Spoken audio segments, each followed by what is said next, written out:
Hello friends, welcome to IQ Gyan. तो आज हम 12 जून सैटरडे का न्यूज़पेपर देखेंगे, हिंदू न्यूज़पेपर एनालिसिस। तो इसमें हमने पूरा न्यूज़पेपर ही रखा है ताकि बहुत बार लोगों को परेशानी होती थी इसको न्यूज़पेपर से कोरिलेट करने के लिए। तो हमने जो आज पूरा न्यूज़पेपर रखा है, इसमें जो जो इंपॉर्टेंट न्यूज़ है उसको मैं डिस्क्राइब करूंगा, उसको हमने अंडरलाइन कर रखा है, हाईलाइट कर रखा है। और एडिटोरियल्स को भी हम इसमें डिफाइन करेंगे, देखेंगे कि क्या क्या है एडिटोरियल्स में इंपॉर्टेंट, और जो उससे रिलेटेड नोट्स होंगे उसको भी हमने यहाँ पर रखा है। उन चीज़ों को भी हम यहाँ पे डिस्कस करेंगे, एनालाइज करेंगे। तो इस वीडियो को आप पूरा लास्ट तक देखें। इस 1 घंटे के वीडियो में आपका जो पूरा न्यूज़पेपर जो है वो कवर हो जाएगा, और उससे रिलेटेड जितने भी करंट अफेयर्स टॉपिक्स भी हैं वो भी आपके आज कवर हो जाएंगे। तो उसका आप नोट्स भी बना सकते हैं साथ ही साथ, और उस चीज़ों को आप फिर रिवाइज कर सकते हैं बाद में, जीएस पेपर वाइज आप उसको नोट्स बना सकते हैं। इस चैनल पर अगर आप नए हैं तो चैनल को सब्सक्राइब करना मत भूलें और लाइक करना मत भूलें, और दोस्तों के साथ जरूर शेयर करें इसको, ताकि वो भी इस चैनल से जुड़ सके। तो पहला जो आपका फ्रंट पेज पे हम देख रहे हैं, जैसा कि news, centre unlikely to allow return of 4 Kerala women who join IAS। तो ये जो 4 केरला की महिलाएं हैं, वीमेन थी, जो अभी अफगानिस्तान के जेल में बंद है। उनके हस्बैंड जो ज्वाइन किए थे साथ में इस्लामिक स्टेट इन खरसोन प्रोविंस, ये IAS का एक यूनिट बेसिकली है। तो इनको फिर सरेंडर किया इन्होंने, वो वहाँ पे वो जेल में है। बट जो अफगानिस्तान जो अथॉरिटी है वो चाह रही है कि जो बहुत सारे अलग अलग कंट्रीज के जो इनमेट्स है, लोग जो है वहाँ पर जेल में बंद है IAS के। तकरीबन इसमें जो है 13 कंट्रीज के लोग इनके पास है, 408 members of Islamic State from 13 countries are in lodged in Afghanistan prison. 16 Chinese है, 4 इंडियंस है, 29 पाकिस्तानीज है। तो अफगानिस्तान चाहती है कि ये जो अफगान चाहते हैं कि ये जो है अपने अपने देश अथॉरिटी जो है, उनकी नेशनल अथॉरिटी जो है वो उनको वापस ले ले। इंडिया ने मना कर दिया, बेसिकली रिलेक्टेंट, अभी अनलाइकली है, अभी तक डिसाइड नहीं हुआ है। क्यों? क्योंकि इनका जो एजेंसी ने इनसे इंटरव्यू भी किया था इन लोगों का, और इनसे बात भी की थी वहां पर, तो उन्होंने लगा कि दे आर हाईली रेडिकलाइज्ड है वो अभी। However, the interview revealed that they are highly radicalized। उनका इंटरव्यू से लगा था वो रेडिकलाइज हो चुकी है, मतलब कि जो रेडिकलाइज उस तरफ से उनको भड़का दिया गया है। तो उस मोटिव को सोचते हुए इंटेलिजेंस एजेंसी ने भी कहा कि हम इनको वापस लेने के लिए राजी नहीं है। देखते हैं इसमें आगे क्या होता है। एक और जो आपका न्यूज है फ्रंट पेज पर, speed limits in Delhi revise for uniformity. ये जो है समय समय पर जो रोड के कंडीशन को देखते हुए स्पीड लिमिट जो रिवाइज किया गया है 2011 के बाद, अगर कहें तो पहली बार जो है ज्यादातर जगहों पर स्पीड लिमिट रिवाइज हुआ है। तो ये रोड सेफ्टी में आप इस चीज को लिख सकते हैं। और रोड सेफ्टी जो आपका अगर कोई क्वेश्चन आता है इसमें, रोड सेफ्टी गवर्नेंस को लेकर के कि कैसे हमें समय समय पर गवर्नमेंट को एडमिनिस्ट्रेशन को लेने की जरूरत है, पेपर 2 GS पेपर 2 में। और ये जो चीज है आपका, ये GS पेपर 3 में जो इंटरनल और एक्सटर्नल सिक्योरिटी है उसमें रेडिकलाइजेशन की बातें भी कही गई है। तो कैसे ये रेडिकलाइजेशन हुआ है लोगों का, और कैसे ना उसको इंटरव्यू करके हम उसको रोक सकते हैं, बेसिकली उनको उन चीजों को और बढ़ने से। तो उस चीजों में आप इनका इसका केस स्टडी में लिख सकते हैं, सिक्योरिटी का जो आपका टॉपिक है।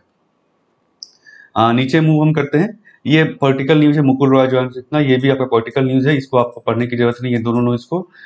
यहाँ पे भी कुछ खास इंपॉर्टेंट नहीं है। ये भी आपका पॉलिटिकल है। ये एक्स मुंबई चीफ जो है परमवीर सिंह, उन्होंने कहा था कि हम जो केस को शिफ्ट किया जाए महाराष्ट्र से, तो इसको सुप्रीम कोर्ट ने रिजेक्ट कर दिया, इस बेल प्ली को। ये जो है centre to engage with Jammu Kashmir party, ये सेंटर जो है जम्मू कश्मीर की जो पार्टी है, वहाँ लोकल पार्टी जो उसके साथ इंगेज होना चाह रही है, उसके साथ बातचीत चल रही है। तो आगे समय देखने की बात होगी, हो सकता है इसे वहाँ पे स्टेटहुड रिजॉल्व हो, फिर से दिया जाए और इसमें इलेक्शन हो सकते हैं। ये अभी अनुमान है, अभी इसमें कुछ भी डिसीजन नहीं हुआ है। तो एक अच्छी बात क्या है इसमें कि एक डिस्कशन जो है गवर्नमेंट ने डिसाइड किया है लोगों के साथ, वहाँ की पार्टी के साथ करने का। ठीक है, तो ये है आपका, इसका आगे भी हम देखेंगे डिटेल्स, पेज नंबर 8 पे भी इसका है, उसको हम वहाँ पे डिटेल में देखेंगे। तो ये अब दिल्ली की आ जाती है, क्योंकि ये दिल्ली का हिंदू पेपर है, तो दिल्ली का ज्यादा आपको, सिटी का ज्यादा न्यूज दिखेगा। इसको आप छोड़ सकते हैं, इसमें कुछ इतना इंपॉर्टेंट नहीं है। और जो स्पीड लिमिट का हमने देखा था उसी का यहाँ पे बताया गया है कि पहले जो था स्पीड लिमिट क्या था बहुत जगहों पर, और उसको कम कर दिया गया है depending on road conditions, traffic को देखते हुए, ताकि एक्सीडेंट्स ना हो और दूसरे जान माल के नुकसान ना हो। तो ये ना टाइमली कदम है। इसको जो रिसर्च करके बेसिकली कमिटी बनाई गई थी पहले, कमेटी बनाई गई थी, जिसमें दिल्ली ट्रैफिक पुलिस से expert members and officers from central road research develop institute Delhi और ट्रांसपोर्ट डिपार्टमेंट ऑफ दिल्ली, इन सबको मिल करके इन्होंने स्पीड लिमिट को रिवाइज किया, जो कि बहुत ही जरूरी था। और ये सब बाकी दिल्ली का लोकल न्यूज है, जिसको आप छोड़ सकते हैं, इसमें कुछ खास नहीं है। यहाँ पे भी कितने केसेज आए हैं, 238 जो है केसेज कल रिकॉर्ड हुए हैं दिल्ली में। यहाँ पे भी उसमें कुछ खास नहीं है, दिल्ली को रिलेटेड ही है। ये जो है आसाम का है आपका। उसके बाद ये जो आपका नॉर्थ एंड ईस्ट का जो पेज है, आसाम में CM ने अपना स्टेटमेंट कल दिया था पहले, थोड़े दिन पहले, कि ये ना asking minority communities to adopt population control measures. Minority community को स्पेशली इन्होंने कहा था कि आप पॉपुलेशन कंट्रोल मेजर अपनाएं। इसको लेकर के एक पॉलिटिकल न्यूज इन्होंने क्रिएट किया है। ये सब भी जो लोकल न्यूज़ेज हैं जो इतना इंपॉर्टेंट नहीं है आपके एग्जाम के लिए। ये एक आपका है Bru refugee rehabilitation in Tripura hits green panel hurdle. तो ये जो है ब्रू रिफ्यूजी जो होते हैं वहां पर, तो पहले मैंने कवर किया था, उनका जो आपका रिहेबिलिटेशन चल रहा था। ये ब्रू रिफ्यूजीज क्या है, ये इसको रिंग भी कहा जाता है रिफ्यूजी को। ये जो है त्रिपुरा में living Tripura relief camp since 1997, 1997 से त्रिपुरा के अलग अलग रिलीफ कैंप्स में रह रहे हैं। क्यों रिलीफ कैंप्स में रह रहे हैं? क्योंकि इथनिक वायलेंस जो समय हुआ था मिजोरम में, ये पहले रहते थे, तो वहाँ इथनिक वायलेंस होने के कारण वो वहां से भाग करके फिर इधर कैंप में शिफ्ट हुए। तकरीबन 7,000 रिफ्यूजी जो ऑलरेडी रिटर्न हो चुके मिजोरम में। रिपेट्रिएशन जो है गवर्नमेंट ने फिर अपना स्टार्ट किया कि भैया ना समझौता करके कि यहाँ इनको रिपेट्रिएट किया जाए, जो इनका होम अपना है वहां पर, टिल नवंबर 30 2019 तक में। रेस्ट जो अभी state put citing security reasons को देखते हुए इनको यहाँ पे त्रिपुरा में ही रखा गया अभी। तो repatriation settlement ended with the signing of quadripartite agreement in January. 4 लोगों के बीच में एग्रीमेंट साइन हुआ। एक तो ब्रू रिफ्यूजी जो है ट्राइब जो उनके representative, ministry of home affairs, Tripura और मिजोरम गवर्नमेंट, तो चारों ने मिलकर के ये एग्रीमेंट साइन किया कि कैसे हम रिपेट्रिएट करेंगे, कहाँ रहना है आपको, धीरे धीरे फेजेज में हम इनको रिपेट्रिएट करेंगे मिजोरम में। तो इशू क्या है? तो मिजोरम गवर्नमेंट ने, सॉरी त्रिपुरा गवर्नमेंट ने जो कहा है कि forest department district administration Tripura की कंप्लेन यहाँ पे फाइल की गई है कि ब्रू रिफ्यूजी को from adjoining resettle in forest, इनको फॉरेस्ट में बना करके रिसेटलमेंट किया जा रहा है। फॉरेस्ट एरिया में इनका कंस्ट्रक्शन हो रहा है, कंस्ट्रक्शन करके वहां पे सेटल करने का प्लान है त्रिपुरा गवर्नमेंट का। इसको लेकर के एक कंप्लेनेंट ने जो वहां रहते हैं उन्होंने कहा कि ये गलत है, फॉरेस्ट एरिया को आप मिसयूज कर रहे हैं, इससे फॉरेस्ट एरिया डिग्रेड कर रहे हैं। इसको लेकर एनजीटी ने इनसे जवाब मांगा है त्रिपुरा गवर्नमेंट से। तो ये इशू है मेन जो आपका ये है, जो आपके एग्जाम के लिए इंपॉर्टेंट है, ट्राइब्स और ट्राइब्स रिहेबिलिटेशन आपका बहुत बार पूछा जाता है, रिसेटलमेंट जो है उसको लेकर के नॉर्थ ईस्ट का। इसमें आगे कुछ नहीं आपका, ये आपका इटली मैरीज वाला है जो उस पर कहा गया, सुप्रीम कोर्ट ने कहा था कि पेमेंट करने के लिए, तो सेंटर ने कहा कि ऑलरेडी जो है इन्होंने पेमेंट कर दिया है, इटली ने पे कर दिया 10 करोड़ जो इंडेमनिटी आपने कहा था, एक तरह से 10 crore compensation for disbursal among families of fisherman shot dead injured by 2 Italian marines Enrica Lexica and alien flag vessel. 2012 का केस है, हमने पहले देखा था, बहुत पहले का केस आपने शायद सुना होगा। तो ये जो है केरला के कोस्ट पर जो है इन 2 मैरीज जो थे उन्होंने गलती से जो है वहाँ के फिशरमैन को शूट कर दिया था सिक्योरिटी पॉइंट ऑफ व्यू से। तो उस पर फिर इनको अरेस्ट किया गया था, फिर उसके बाद नेगोशिएशन के बाद इनको फिर रिलीज किया गया। फिर अभी इटली ने उनको उनके कंपनसेशन के तौर पर 10 करोड़ रुपए दिए हैं, तो इसका अभी इंटीमेशन सुप्रीम कोर्ट पर कर दिया गया है। तो ये सब चीजें उधर आपका लोकल है, कुछ खास इंपॉर्टेंट नहीं है। ये महाराष्ट्र में जो फिर से जो सर्विलेंस हुआ है वहां पर देखा गया केसेस को, तो उसमें देखा गया, कल हमने बिहार का देखा था, बिहार में जो केसेस बढ़ गए थे डेथ के, उसी तरह महाराष्ट्र में भी रिकंसिलिएशन हुआ कि भाई डेथ का ऑडिट एक तरह से हुआ, तो उसमें देखा गया कुछ केसेस ऐड हुए हैं। 2600 डेथ केसेस जो है ऐड किए गए हैं कि और ज्यादा डेथ हुई थी कोविड के कारण, जिसको हम काउंट नहीं कर पाए थे। अब हम आते हैं एडिटोरियल की तरफ। एडिटोरियल में क्या है आपका, पहला जो है रिफोकस्ड वैक्सीनेशन कैंपेन आर पॉसिबल। तो इन्होंने कहा कि वैक्सीनेशन कैंपेन जो है रिफोकस करने की जरूरत है, प्रायोरिटी ग्रुप को हमें पहले देने की जरूरत है। यही इनका मोटा मोटी कहना कि प्रायोरिटी ग्रुप जो है उसको हमें डिसाइड करने की जरूरत है। उन प्रायोरिटी ग्रुप्स को, जो प्रायोरिटी इंडिविजुअल्स है, उनको हमें पहले वैक्सीनेट करने की जरूरत है, क्योंकि अभी हमारे पास लिमिटेड सप्लाई है। ठीक है, तो ये यहाँ पे कहा गया है कि जैसे कि इन्होंने एग्जाम्पल दिया है, 80 साल से ऊपर के लोग जो बुजुर्ग थे मुंबई में, उन्होंने कैसे डोज लिया, उनको दिक्कत हो रही थी। तो older adults who remain unvaccinated very much at risk, तो इसको हम ज्यादा पहले वैक्सीनेट कराना चाहिए। Vaccinate them before we open vaccination to young adults. उसके अलावा prioritise people based on risk of severe diseases and need, तो इसको हमें प्रायोरिटाइज करने की जरूरत है, मतलब इनको हमें पहले वैक्सीनेट करने की जरूरत है, क्योंकि हमारे पास सप्लाई जो है लिमिटेड है। इसके अलावा और हम किस बेसिस पे प्रायोरिटाइज कर सकते हैं लोगों को, जल्द रैंकिंग कर सकते हैं एक तरह से कि किसको पहले दिया जाए। तो हिस्टोरिकली मार्जिनलाइज्ड को हम पहले कर सकते हैं bye focusing through lens of equity and justice. तो इसमें कुछ इन्होंने एग्जांपल जैसे दिया है, it would require prioritising poor को हम पहले दें, रिलीजियस माइनॉरिटी जैसे मुस्लिम कम्युनिटीज होगी, इसका उन्होंने कहा आगे। सोशली डिसएडवांटेज ग्रुप्स जो हैं, कास्ट, आदिवासी कम्युनिटी जो अलग अलग रहते हैं, दूर में रहते हैं, दूर दराज में, and those living in remote areas in women, इनको हमें पहले प्रायोरिटी देनी चाहिए वैक्सीनेशन में, क्योंकि हमारे पास लिमिटेड सप्लाई है। इन्होंने एग्जांपल दिया छत्तीसगढ़ गवर्नमेंट का। यहाँ पे जो प्रायोरिटाइज किया गया है कि रेशन कार्ड होल्डर्स को इन्होंने प्रायोरिटाइज किया है बिकॉज दे आर पुअर, क्योंकि पुअर लोग हैं और मल्टी जनरेशन से रह रहे हैं, लार्जर हाउस होल्ड में है और ज़्यादा रिस्क में है, तो इनको जो छत्तीसगढ़ गवर्नमेंट कर रही है कि हम इनको पहले वैक्सीन देंगे।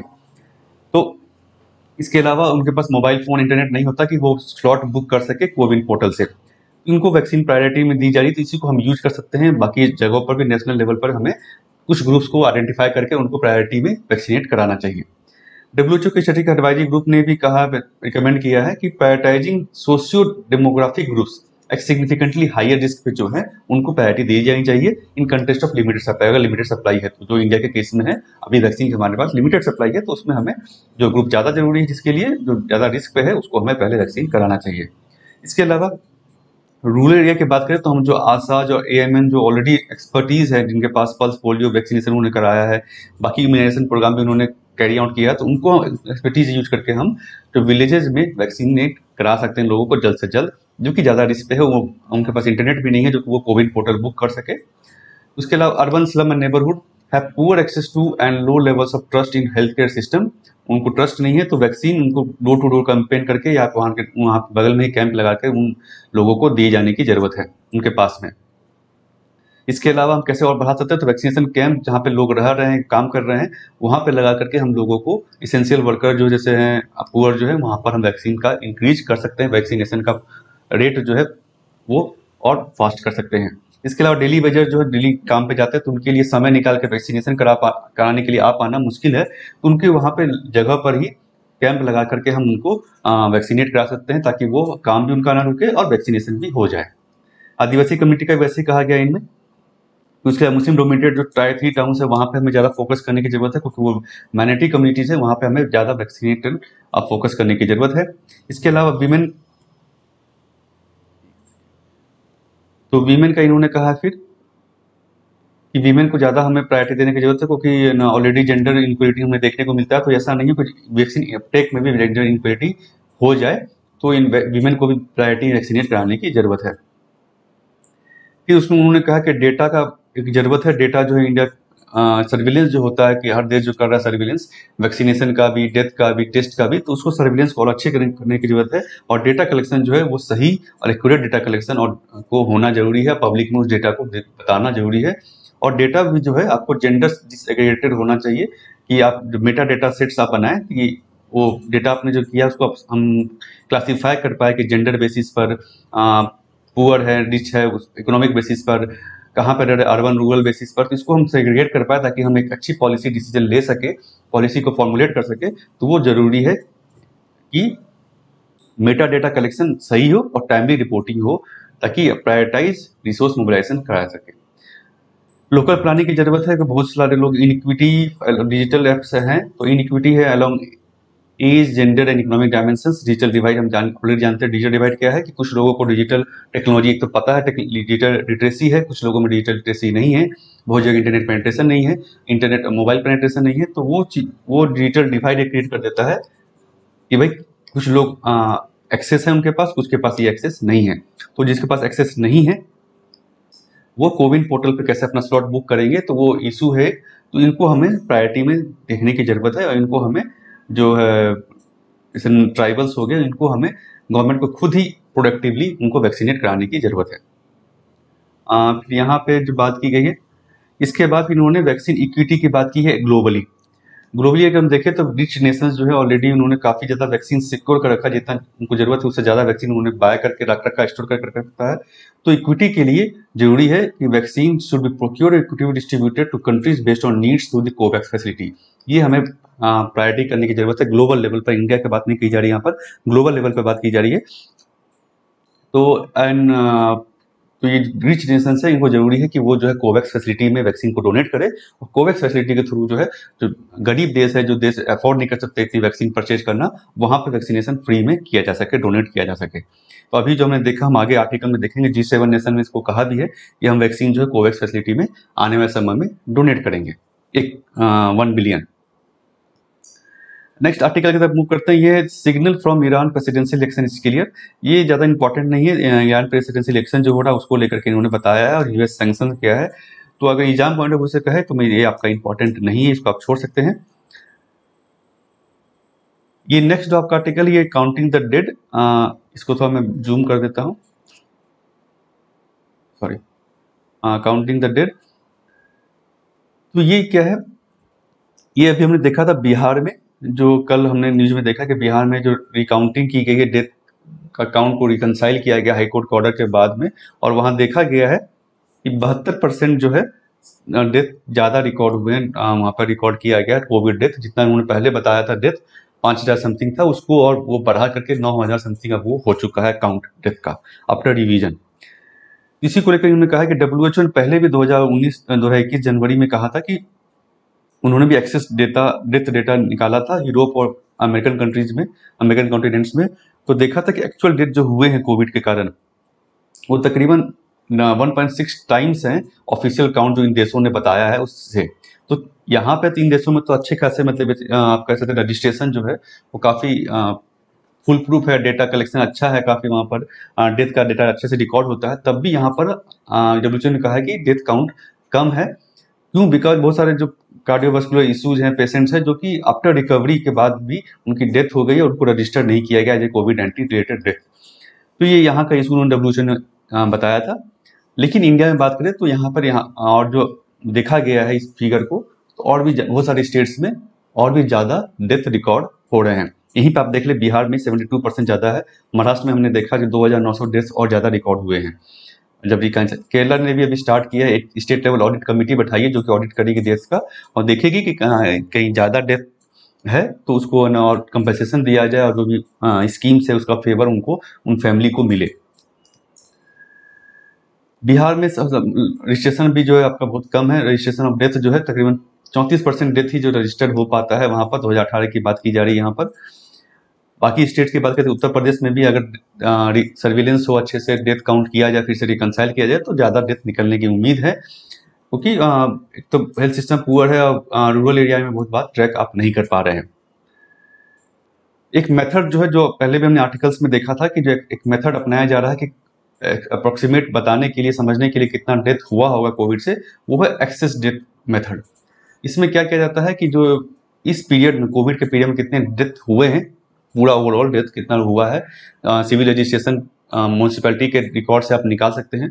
उस डेथ को आप निकाल लें और उसको कंपेयर करें baseline mortality occurring in similar time frames, मतलब इसी पीरियड में अप्रैल टू जून हो गया, अप्रैल टू मई हो गया, मार्च टू ये पीरियड हो गया आपका। इसी पीरियड में पिछले कोविड के पहले के जो 5 साल है, जैसे कि 2015 से 2019 के बीच में कितने डेथ हुए हैं इसी समय में, उस बेसिस पे आप निकाल सकते हैं कितने डेथ एक्सेस हुए हैं। तो वो death most probably Covid related होंगे। तो ये इसको कैलकुलेट किया गया अलग अलग स्टेट्स में, तो एनालाइज किया गया गुजरात, चेन्नई और कोलकाता में। ऑलरेडी सीआरएस ने इसको एनालाइज किया था और देखा है कि तकरीबन इन स्टेट्स में नियरली 10 टाइम्स, गुजरात में 10 गुना और चेन्नई में 5 गुना और कलकत्ता में 7 गुना हाइयर डेथ हो सकते हैं कोविड के। जितना इन ऑफिशियल फिगर है उससे इतना गुना ज़्यादा जो है नंबर कोविड डेथ का हो सकता है।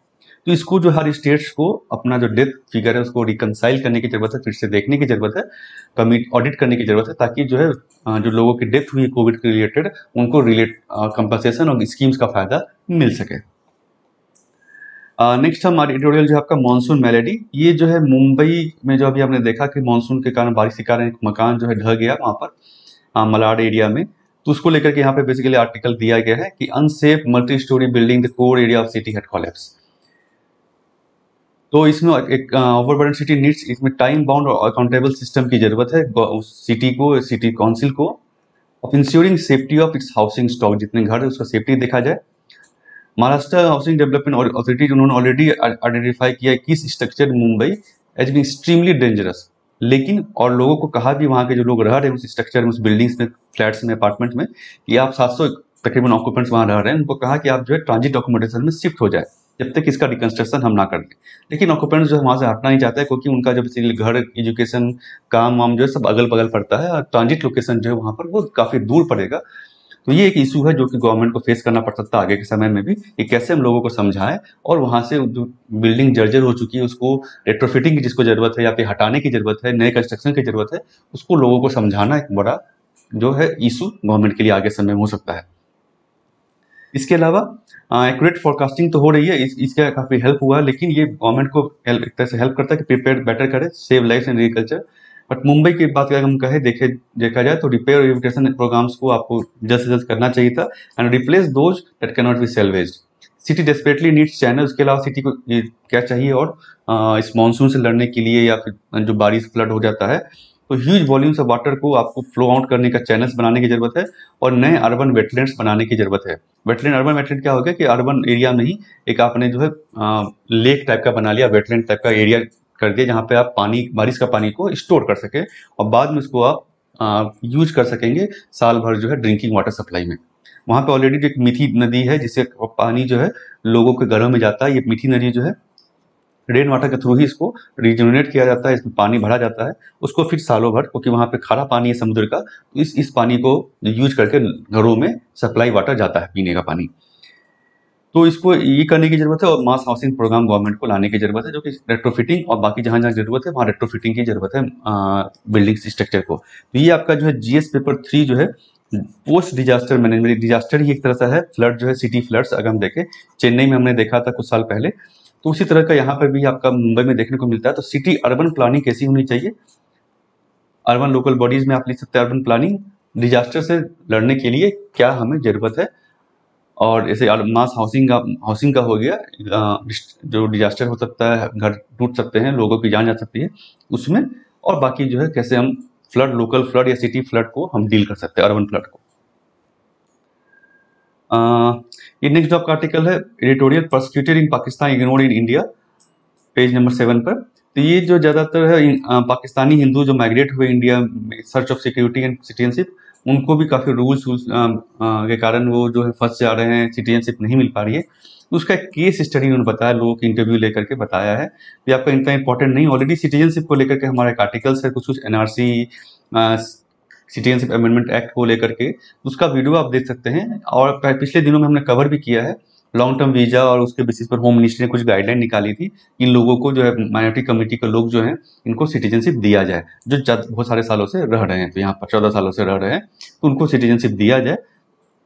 तो उसको ऑलरेडी हमने कवर किया, ये जो केस स्टडी बेसिकली वहाँ के लोगों का इंटरव्यू एक तरह से है, ये आपके लिए उतना इंपॉर्टेंट नहीं है ये आर्टिकल। नेक्स्ट जो है हमने फ्रंट पेज पे जो देखा था आर्टिकल, उसी का एक्सटेंशन है ये, centre takes step to engage with Jammu Kashmir party. तो सेंटर जो है जम्मू कश्मीर पार्टी के साथ जो है इंटरेक्शन करने स्टार्ट कर रही है एक तरह से। इससे हो सकता है, अभी अनुमान लगाया जा रहा है कि स्टेटहुड जो है वो वहाँ पे मिल सके, जो अभी वो यूनियन टेरिटरी है जम्मू कश्मीर, पिछले आपका 2019 अगस्त 5 को ये यूनियन टेरिटरी डिक्लेयर कर दिया गया था, तो इसको स्टेटहुड मिल सके फिर से और अर्ली असेंबली इलेक्शंस हो सके, आगे देखने की बात होगी। एक पॉजिटिव न्यूज़ है ये, आप जो है कंसल्टेशन जो गवर्नमेंट कर रही है वहाँ के लोकल गवर्नमेंट से। ये वही फ्रंट पेज का एक्सटेंशन आर्टिकल है, इसको हमने ऑलरेडी देख लिया, ये तो इसमें यहाँ पे कुछ इंपॉर्टेंट नहीं है, ये आपका पॉलिटिकल न्यूज़ है, ये भी पॉलिटिकल न्यूज़ है, इसको आप छोड़ सकते हैं। ये जो है आपका Pak passes bill to let Jadhav appeal, तो ये जो कुलभूषण जाधव जो वहाँ पे जेल में बंद है, पाकिस्तान के जेल में, तो उसको लेकर के इंडिया ने इंडियन क्या कहते हैं आपका इंटरनेशनल कोर्ट ऑफ जस्टिस में अपील की थी 2000 में, आई थिंक उसके पहले शायद 2019 में, हाँ 2019 में इन्होंने अपील किया था इंडिया ने कि उनको कॉन्सुलर एक्सेस दिया जाए कुलभूषण जाधव को, मतलब कि हमारे कॉन्सुलर जब से मिल सके, वहाँ पर उनकी बात कर सके और उनको अपील करने का कर सकते हैं, एडवोकेट जो भी है सहायता जो है इंडियन गवर्नमेंट दे सके वहाँ पर। इसको लेकर के जो है एक बिल जो है पाकिस्तान असेंबली ने पास किया है, right to appeal to death row prisoners, इसको राइट टू अपील इस बिल के बाद, पास होने के बाद इनको मिलेगा। ये क्यों किया गया बिल पास, ये आईसीजे ने इंटरनेशनल कोर्ट ऑफ जस्टिस ने ऑर्डर किया था अपना कि allowing the Jadhav to have consular access in line with International Court of Justice, तो इनको कंसुलर एक्सेस दिया जाए, इसी को इंप्लीमेंट करते हुए पाकिस्तान के असेंबली ने इस बिल को पास किया है। ये हॉग बेस्ड बॉडी है, international Court of justice had ruled in July 2019 that Pakistan must undertake an effective review and consideration and also to grant consular access to India without further delay। तो ICJ ने अपना order दिया था जिसको कि follow करते हुए पाकिस्तान को, उसका मेंबर है उसको फॉलो करना है, उसको फॉलो करते हुए यहाँ पे इसको इम्प्लीमेंट किया जा रहा है। इंटरनेशनल कोर्ट ऑफ जस्टिस क्या है और ये इशू पूरा क्या है, इसका हम अलग से वीडियो है, यहाँ पे मैं लिंक आपको दे दूंगा जिसको कि आप देख कर सकते हैं, उसको आप समझ पाएंगे वो पूरा ये प्रोजेक्ट क्या है, ये चीज बेसिकली ये इशू क्या है। ये भी आपका पॉलिटिकल है आपका, ये भी आपका नहीं जरूरी है। ये जो है प्रधानमंत्री ने, उनके पीएमओ ने बेसिकली रेलवे के कुछ प्रोजेक्ट्स का जो है मॉनिटरिंग किया, रिव्यू देखा, उसी को लेकर के रिव्यू में देखा कि अच्छा नहीं इम्प्लीमेंटेशन हो रहा है, इम्प्लीमेंटेशन उतनी अच्छी नहीं हो रही है, ग्रोथ उतना अच्छा नहीं है, फास्ट नहीं है।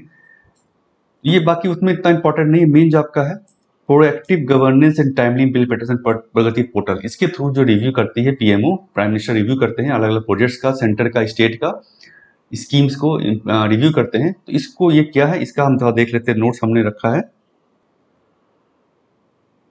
तो ये प्रगति पोर्टल है, proactive governance and timely implementation. ये क्या है, ये प्लेटफॉर्म है जो कि प्राइम मिनिस्टर को इनेबल करता है बेसिकली कि वो डिस्कस सकेगा issues with concern central and state officials, central ministry जो अलग अलग है और state officers, chief secretary basically, with full information and latest visuals. Visuals भी यहाँ को कि ये ऑनलाइन पोर्टल एक तरह से, विजुअल्स भी उनको साथ शेयर होती है कि प्रोजेक्ट जो है उसकी स्टेज में है, कितना वहाँ पर काम हो चुका है, तो उसका विजुअल्स, वर्क स्टेटस जो है वो भी देख सकते हैं इस पोर्टल के थ्रू, ग्राउंड लेवल सिचुएशन को। ये 2015 में इसको लॉन्च किया गया था और प्राइम मिनिस्टर ऑफिस इसको देखता है with the help of NIC. जो एनआईसी बेसिकली जितने भी गवर्नमेंट के आपका आईटी इंफ्रास्ट्रक्चर है, वेबसाइट्स हैं, उसको मैनेज करता है एक तरह से।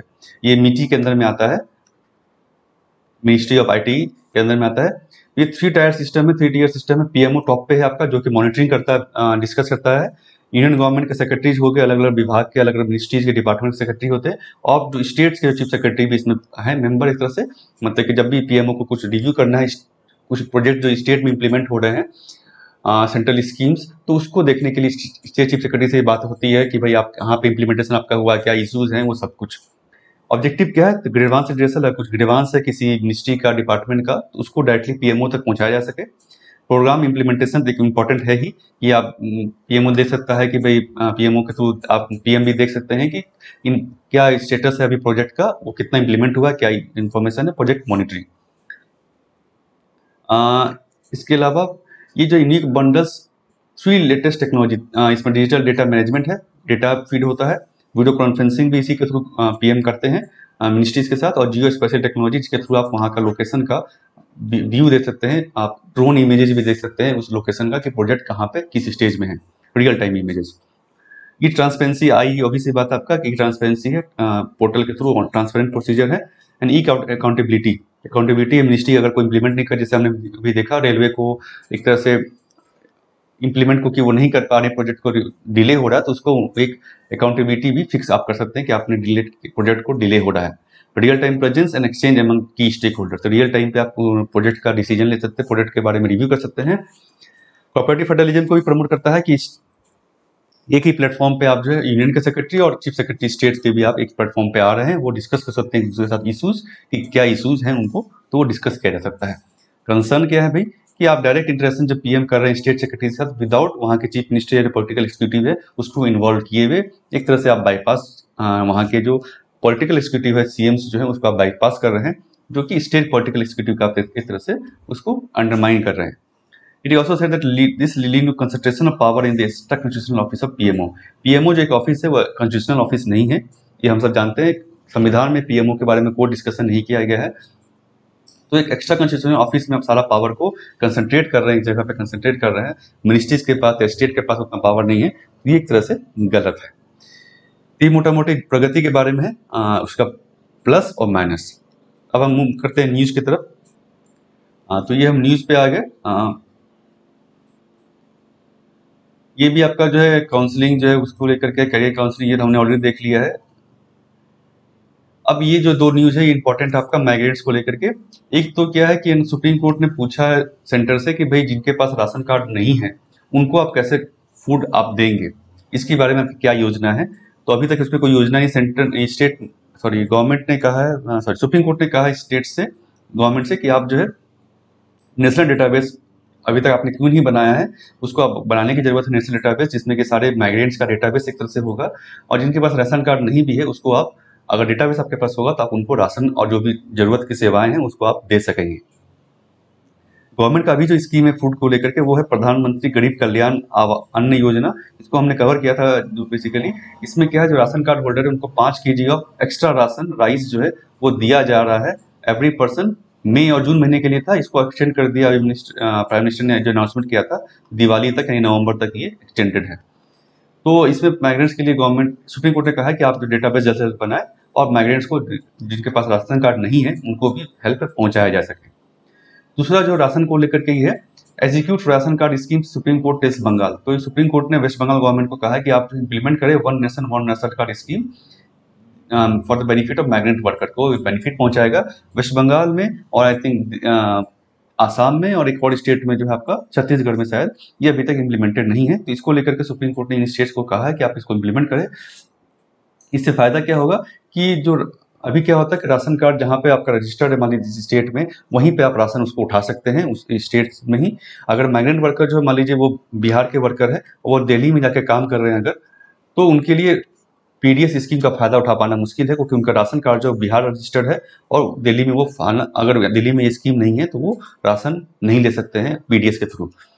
इस स्कीम से क्या होगा कि आपका जो है एक्सेस मिलता है food grain any fair price shop anywhere in the country.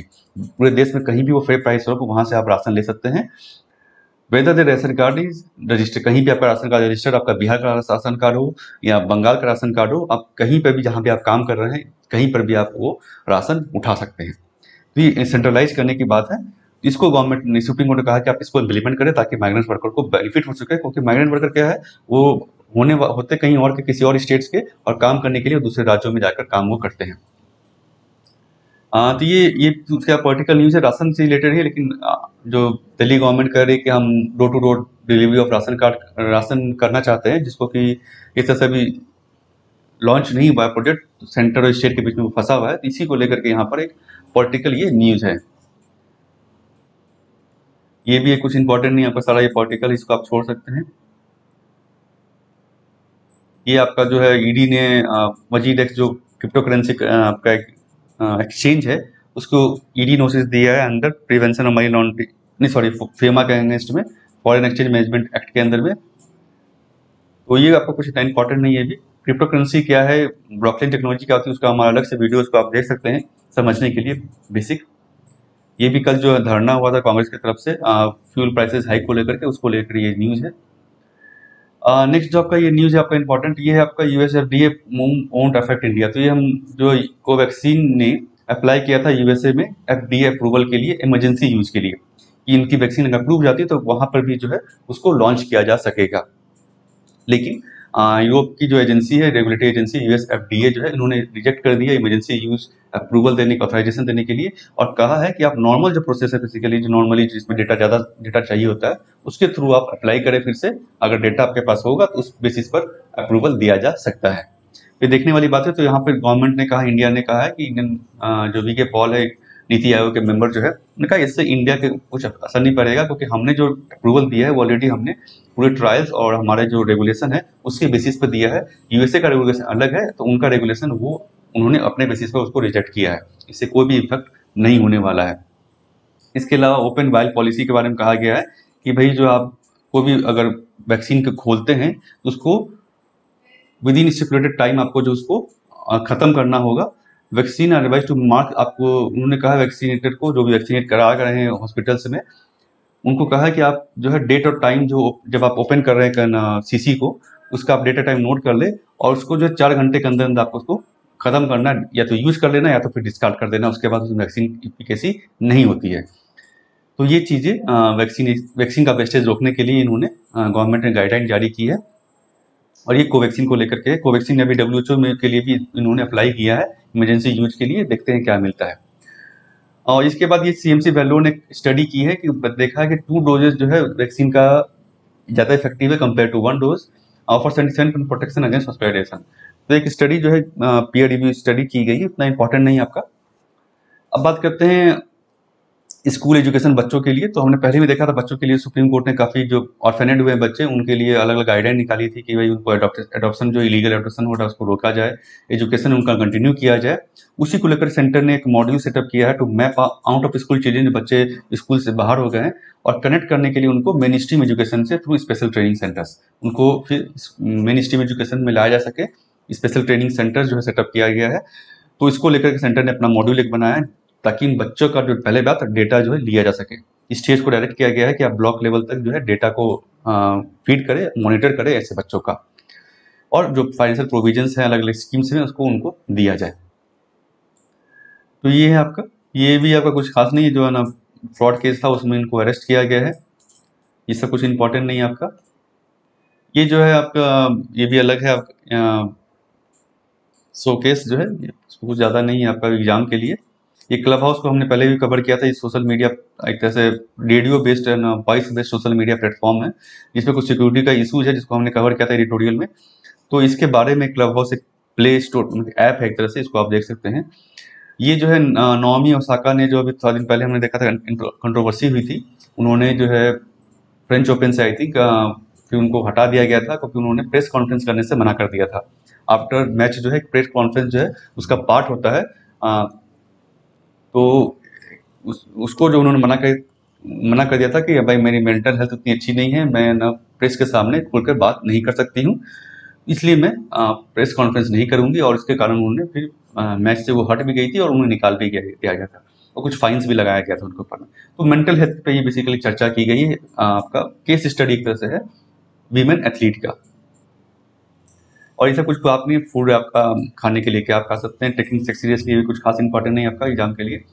Next जो आपका G7 to pledge $1 billion vaccine shots for the world, तो ये हमने देखा अभी एडिटोरियल में वैक्सीनेशन को लेकर के कि वैक्सीन इक्विटी नहीं है, बहुत सारे देशों के पास वैक्सीन नहीं है, लो इनकम कंट्री अफ्रीका जैसे हम कह सकते हैं, और जबकि कि वेल्दी नेशन जो बड़े बड़े देश हैं जो रिच कंट्रीज है, उन्होंने उनके पास ज़रूरत से ज़्यादा वैक्सीन उन्होंने स्टोर कर रखा है।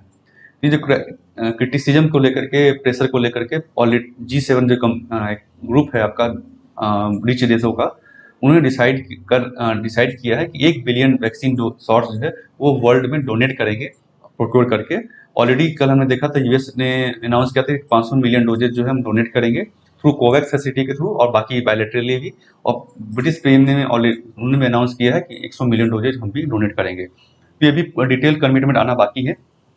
G7 क्या है आपका, इसका मीटिंग चल रहा है आपका, पहली बार हम कर सकते हैं कोविड को के बाद जो है एक पिछले साल ये मीटिंग नहीं हुई थी कोविड को देखते हुए, इस साल पहली बार जो है फिजिकल मीटिंग यहाँ पर लंदन में यूएसए में यूनाइटेड किंगडम में हो रही है, इंग्लैंड में।